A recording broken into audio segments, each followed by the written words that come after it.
max to get some more spells and traps. Magical Musketeer max is just so excellent, man. It's that card that just refills your hand. I also would have just left I probably would have left the Macrocosmos on field. Why not just go ahead and get rid of the Orochi? I feel like that was probably the card doing all the damage, and it actually maybe stopped him from just winning if he awakens, and that lets him go into a max during his opponent's turn. Let him get that one piece of disruption that he needs. He's able to pop the Grimaju with Ignister Island. Now he can special summon a red one from his hand. That gets him a +1 monster search. Goes for Link Karibo. Activates the island again. And this guy is amazing. Basically, it has a built-in Infernity launcher. If you special summon to its link point, it gets the monster reborn 2 monsters or 2 Ignister monsters from your grave. And that is an OTK. Well, actually, he wants to pop the pendulum scales first.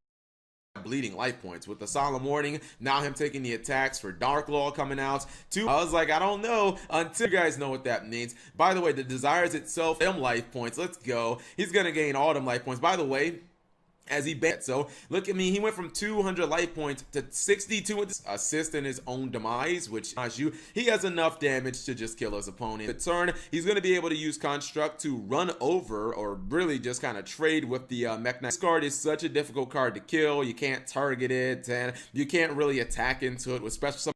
Now this guy, he can just run into it because Twist Cobra was normal summoned. That will be very important as the turn goes on. So he's going to activate Miscellaneous Swords, just getting the Jirak Aloe. He goes for the Ib, obviously, and back from the graveyard with like Cloud Castle and stuff like that. So as long as you're dropping these level 9s, it becomes incredibly easy. So rip one out of his opponent's hand, then goes for level 9, bring back the Golems. Ain't no hard ones returns because they didn't exist during 5D. So he's going to use it again. Just going to be used for the hand rip. Rips one more card. Now his opponent just has one. He gets every card out of his opponent's hand, but he is going to find out a way. He's going to go for Saryuja, not even using the draw effect. And this, he's going to summon Darkest Diablos from his deck, and he's just going to go ahead and he's going to tribute. That's the last one. And this is cool because he actually still ends up with like 2 disrupts. Well, he summons Chiwin and Palu. Going to go for Crystron Needle Fiber, summons Jet Synchron. This is not TCG legal yet. And this is where the play starts kind of popping. Is if your opponent special summons a monster, your opponent sends 1 card from their extra deck to the graveyard. Now, since your opponent controls this card, you are their opponent. So every time you special summon, you get to send a monster from your extra deck to the graveyard, and that's cool deck. So he's going and popping off. He's going to search Advanced Ritual Art. He sends Nova to the grave to get Rampage. He's going to Omega to go put the Arc back in his deck. He's going to send that Arc back to the graveyard again. Now he's going to search Lord of Red, if I'm not mistaken. Lord of Red, that's my guy right there. He's going to go for True King of All Calamities, so you're not going to be using any monster effects next turn. Then he's going to go for Skull Deep just to get even more monsters on the field. He doesn't even need that draw effect. He's going to summon, I believe, ABC Buster Dragon, but no, first he's going to go for Nova Dragon the old school way. Then he's going to rank that into Infinity, and ABC Buster Dragon is going to come out at some point. He sends Nova to the grave to summon Invoked Merkaba. He's going to negate his own Okami just so he doesn't have to worry about that. There's the Buster Dragon. Now he activates ARA and he summons Lord of Red. So because like he has 2 monsters that snatch steal shit, but he can't snatch steal shit when, you know, your board is full. So he's gonna just try to go for the OTK, and he gets really close, man, really close, but not close enough. And you're going to see Borlo Dragon and friends are going to make a counter attack because Rockets are not giving up. I'm telling you, this field spell. So he just hard summons Borlo Dragon with all 4 cards, and now check you have never seen anything like this before. I promise you. He activates Boot Sector's effect, and check this shit out. 5 monsters coming back. Pause. This is 12 monsters on field. This is not the definition of an old school Western showdown. I don't know what it is. You got 5 samurais over here. You got 5 rockets over here. 2 Borolo dragons on the field. Who's gonna win this epic clash? I was like, yo, this is pretty damn awesome. But he's gonna start blowing stuff up on his side of the field. He goes for Borlo Dragon number 2, and now all the monsters are getting snatched stolen, including Goyo Guardian. He says, give me that fucking monster. And yeah, it's not looking too good for him because he just got, half of his monsters got blown up, and half of his monsters basically got snatched stolen, as he should have snatched stole. It might pop off. Let's see what he does. So, Spellbook of Secrets, like, exponentially worse, because then you can't really pay the life points, even though it's only 1,500. So, I would have personally summoned the Alistair just to take make an attack, and you know he had just one Predaplant in his grave. I think that's why he didn't want to invoke. He didn't want to use invocation because Caliga is pretty like terrible to be honest. He goes for Decode Talker. Now he's gonna go for another Chimera Rafflesia. Fusion Recycling Plant is actually paying for itself somehow. He's gonna activate his effect of Rafflesia, gets an instant fusion. So it's not looking so bad. Talker. Anyways, maybe this True Draco guy is terrible. He's gonna go for True King's Return. Now he's gonna summon his copy of Masterpiece, and I was like, all right, it's getting interesting. Decode Talker tries to activate. That's gonna get smacked upside the head by the copy of Ghost Ogre. He now summons Underclock Taker, and then he activates Fusion Substitute. And check this out, he's gonna pop the Underclock Taker, and then he still has the 2 tokens on field. Once I saw this, I was like, my man. So he summons First to the Dragon with the 2 tokens. This thing is unaffected and cannot be destroyed by effect monsters. So I was like, all right, that's what I'm talking about. He is going to Invocation. That's going to prompt out that Max C, which just gets him 1 draw. So it's not like he's getting a ton there. And he's going to go for the Tribute Summon of Majesty's Maiden. He's going to pop a card. He wastes his Master playing this. He has Refusion in his hand, and he's going to actually run over Caliga, which even though he uses Alistair, he still takes the damage. He Effect Veilers the Lone Fire Blossom, and then he's going to go ahead and he's going to use Refusion. He gets Ignis Heat off of the Majesty's Maiden, but she's going to get banished. He does not use, well, he uses Lone Fire, but its effect is negated. So even off field, it doesn't really do anything. Ignis Heat's going to get Solemn, which was really bad, but he finally does out the First of the Dragons, and now give me Masterpiece versus 2 cards. I'll take Masterpiece like 99% of the time versus like any 2 cards in Yu-Gi-Oh! Unless they're Pendulum Scales. That's like the only thing maybe I won't take over Masterpiece. So Masterpiece is going to hit the Lone Fire, and Masterpiece is unaffected, I believe, by traps and monster effects, right? Yeah, traps and monster effects. And he's back in this game. Masterpiece is wrecking him, and it really looks like the duel is probably going to be over. Trying to top deck against a Masterpiece is incredibly hard, and he has to pay 800 for his Premature Burial like Predaponic, so he's really low, but he summons the Super Bills, and he's going to potentially kill Masterpiece, and Masterpiece is saved. It's saved by the effect of Dragonic Diagram. So now you have a duel, guys. 50 life points versus 150 life. And I think he might make a boo-boo here. So summons Alistair again. His opponent can't stop these plays. He's going to go for Spellbook of Knowledge. Getting the Anti-Spell Fragrance, not so good here. His Invoke Monster is 4,000 attack, but he done goofed. I don't know why he tried to crash into Super Bills. He totally forgot that this guy on the field could banish a Predaplant monster from his graveyard, and it ultimately it takes his opponent's monster down by 500. And would also restore Zodiac's ability to go first, because I don't really think Zodiac want to go first. He's gonna go for Tracer and then basically just kind of pass it up, not really doing that much. His opponent goes Thoroughblade, goes for Zodiac Barrage, summons the Ram. Fair enough. Usually this is kind of what you want to do. With Zodiac, you want to go into like early Tiger Mortars just to get a little more damage. His opponent is Tracer, is not going to do anything, basically gonna not resolve with its effects, and he is going to get in a little bit of damage. Chalk-and-Nine, also one of the cards you want to see very early, summoning another one of your Zodiac Exceeds, gets Pot of Desires, and then draws another copy. He's main decking Spear Mode, and he drops that Spear Mode. Ready for them. He is gonna go for Tracer, and guess what? Again, he activates Tracer only to be met by Ghost Ogre and Snow Rabbit. That's 2 out of 2 times in 2 turns that has happened to him. I feel kind of bad for him. Anyways, he's just going to go ahead, get a rocket monster on board, and then just kind of pass. His opponent is now going to go on the offensive, going to go for Thoroughblade and Rams, summon a monster from the graveyard, goes for Chalk-and-Nine to reborn one of his other Zodiacs, and now he's going to go for the Megacapg. This is also a piece, it's like indirect Zodiac support. You know, decks like the Gens can also use this, but Megacapg is really good for those decks, the Exceed based decks that did not get a Link monster, so it feels like they're kind of stuck in Master Rule 3. They have the ability to go for this guy using their Exceed, and then just take their opponent's monster and get a monster reborn. He is going to use impermanence on his opponent's rocket monster. Fair enough, no problem. He's going to go Tiger Mortar, take the monster. so he can get a little more damage. He is going to get a good amount of damage in. And if you're wondering, by the way, why he did not link away the Winged Dragonroth Spear mode, as I thought that he might have, he doesn't have anything in his extra deck that can actually go for it. I mean, maybe you can argue that instead of running Boilo Dragon, he should run Nightmare Phoenix, but Zoodiac, obviously, you need so many copies of Zoodiac monsters. Again, if they had Trident, I don't know what else you'd be able to run other than Megaclops in your extra deck, because it's like Salamander. You got to run so many of your own cards. He just doesn't have any other, he doesn't have any room to run any kind of generic Sea monsters. Anyways, his opponent is going to try to make an offensive push, goes for Boilo Dragon, Kaiju's the copy of Megaclops, which was unfortunate because unaffected by everything doesn't mean anything if you're going to use a Kaiju. He then puts his Boilo in the main monster zone, and he's going to go for Barrage, fair enough.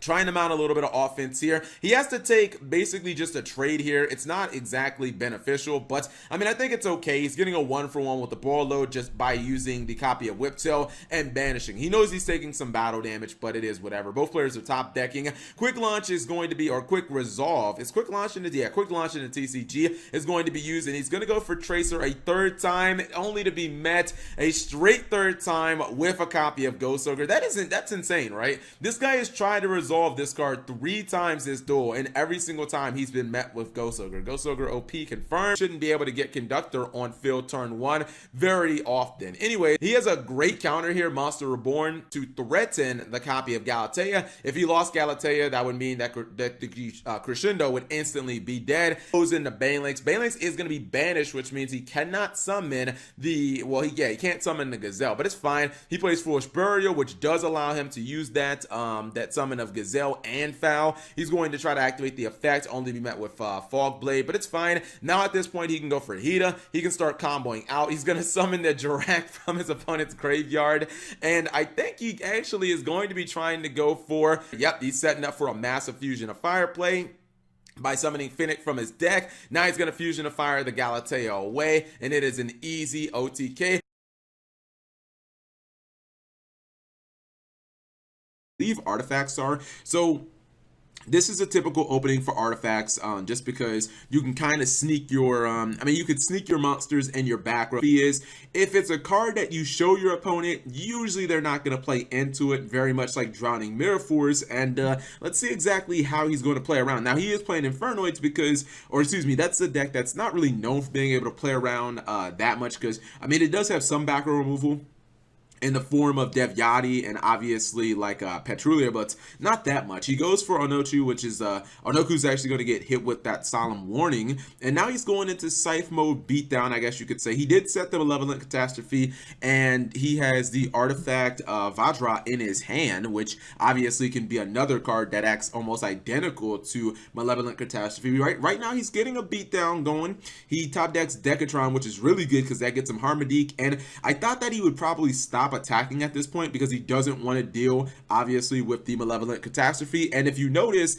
he's pretty much not attacking. That's exactly what he did until he got the Petru, and then he's actually just going to pop the Malevolent Catastrophe. He's going to attack, but he gets pranked hard. He's going to end up running into that Vajra, and look how many artifacts are going to freaking hit the board, guys. In addition to that, he's actually going to get some draws off of this guy right here. I think he's going to draw like 3 cards or something. So you can see he had 1 card in his hand. He gets to set his artifact safe, and yeah, he gets 3 draws. Now, he is going to lose a couple of his artifacts in battle, and actually, no, he's going to lose everything. Oh, that was the fun part of the duel. He loses everything to Onoku.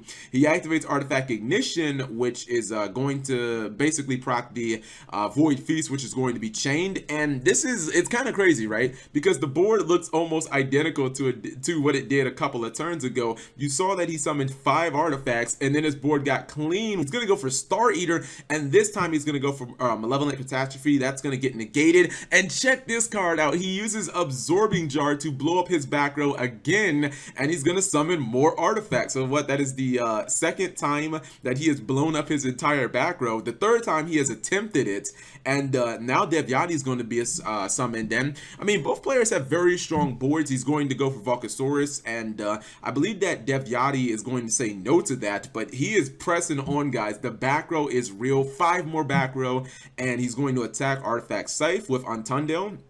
he activates Countergate, which is like, wait, what is this card? If your opponent declares an attack, you actually get to negate the attack, draw a card, then if it's a monster, immediately after that effect resolves, you get to normal summon that monster. I believe that should be able to trigger cards like Artifact, but he is going to finally Solemn Strike. He's not going to actually kill Onoku because he has Void Seer, but he is able to blow up his back row again, and he gets a couple of monsters, not nearly as much as before.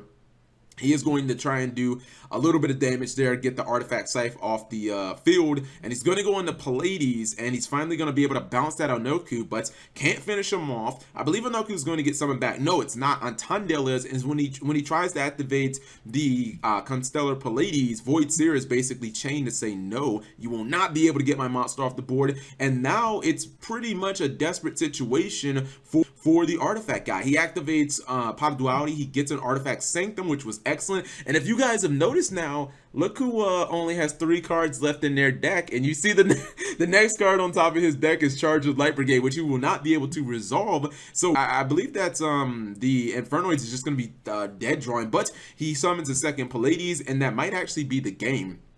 He might not actually need the top deck, or he might not even need to go to the deck out situation. No, he ends up getting a copy of, what's it called? He gets a copy of Burial from a different dimension. He goes for Devyati. He ends up banishing the Constellar Pallades, who tried to chain its effects. He top decks a Twin Twister, which is completely dead, and he gets Monster Gate. And yeah, I think this game is actually going to be won by deck out. So a very strange ending to this duel, as his last card is a Void Feast, which obviously he cannot resolve because he has no monsters. This gain even more life points, I think 7,500, so 15,000 altogether. He's gonna kaiju his opponent not that easily, but he does have the Storming Mirror Force, so at least he buys himself a turn, and he doesn't really get that much out of it. I mean, the Nemba Momonga, when it's destroyed in battle, it gives you 1,000 light points. That's not going to stop him from getting one shot by, a copy of Grim Majri that's like 15,000 attack. I believe that he just set 1 and then passed. Now, he does give his opponent Lava Golem. I think he just wants to keep monsters in attack mode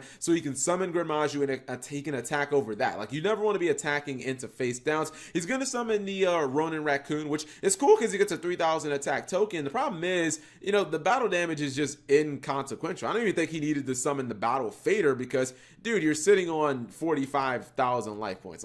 And this is the one problem that these Grim Majri decks sometimes deal with. They'll have 1 billion life points, but their deck gets so freaking shallow so quick. It's very similar to like Dangers, where you're burning through your entire deck in kind of like your first turn. Now, he does have DD Dynamite. Maybe he can do some damage off there. Lava Golem, he tries to attack into the Lava Golem. This time he gets interrupted by Impermanence, and now I think that his win con, maybe he has to go ahead and go for Necroface and try to shuffle this stuff back, try to get back to the Grim Majris, because he has pretty much lost his ability. It was weird.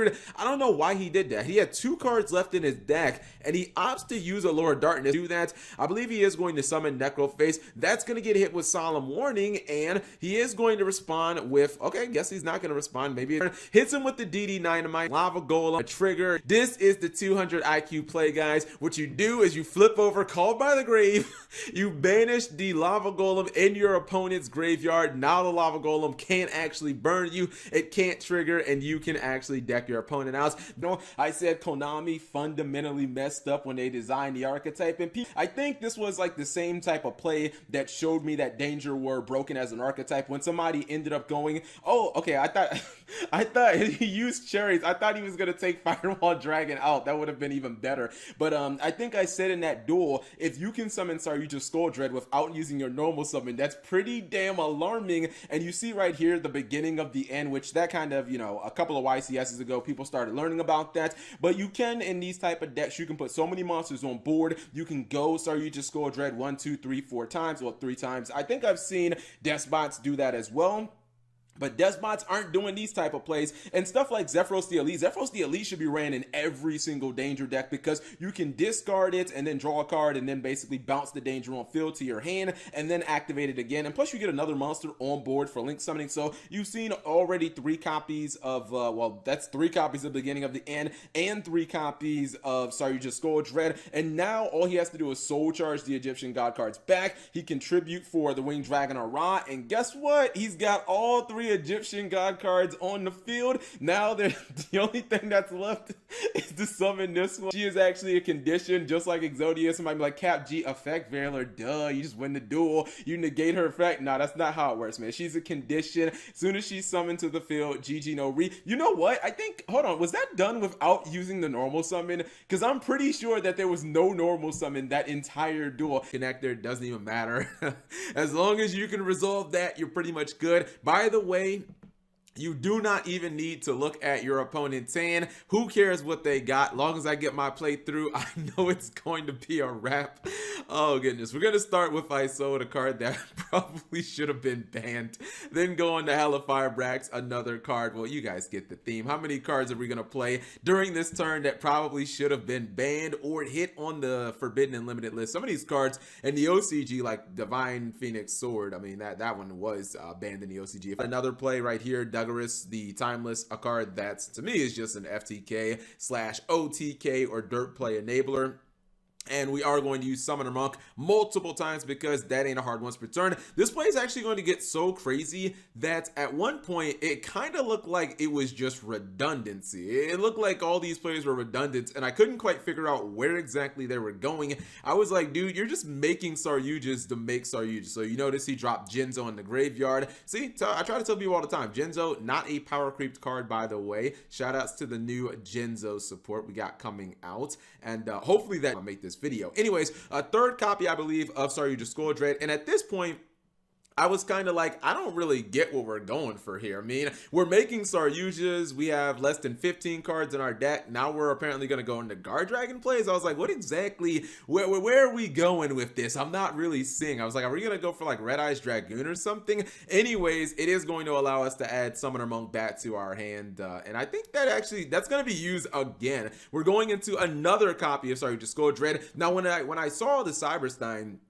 my mind immediately thought, oh, okay, so I guess we're going to play, we're probably going to use something like Nateria or Nateria Exteria. I was like, all right, I've seen that a dozen times before. That's not anything new to me. Anyways, putting another Saryuja Skull Dread because we need to make a billion of this card in our first turn. We only have 5 cards in our deck, by the way, but this is a very important card on the top of our deck. Hold on, what is this? Like the 6th time that we've summoned Saryuja Skull Dread. What he's going to do is he's going to use Forbidden Chalice as Chain Link 3 because usually we know the last warrior will blow up your entire field and it'll stop you from summoning as well. However, with Forbidden Chalice, you can negate that effect, so it's really not going to do anything, and then we can allow it to turn itself back on during the opponent's turn. Born at Jinzo, just in case our opponent wants to use any trap card. Dark Samorg, this means you cannot set any spells or traps on the field. This field is so powerful, you actually don't need to play, like you don't need to do anything because your opponent cannot play Yu-Gi-Oh! So he's just like, I see your Spear Mode, I see your Dark Ruler no more, those cards are useless. When you look at this field, your opponent cannot activate monster effects, they cannot set spells or traps, they cannot activate trap cards, or they cannot activate spells. They also cannot summon monsters because of the last warrior from another planet.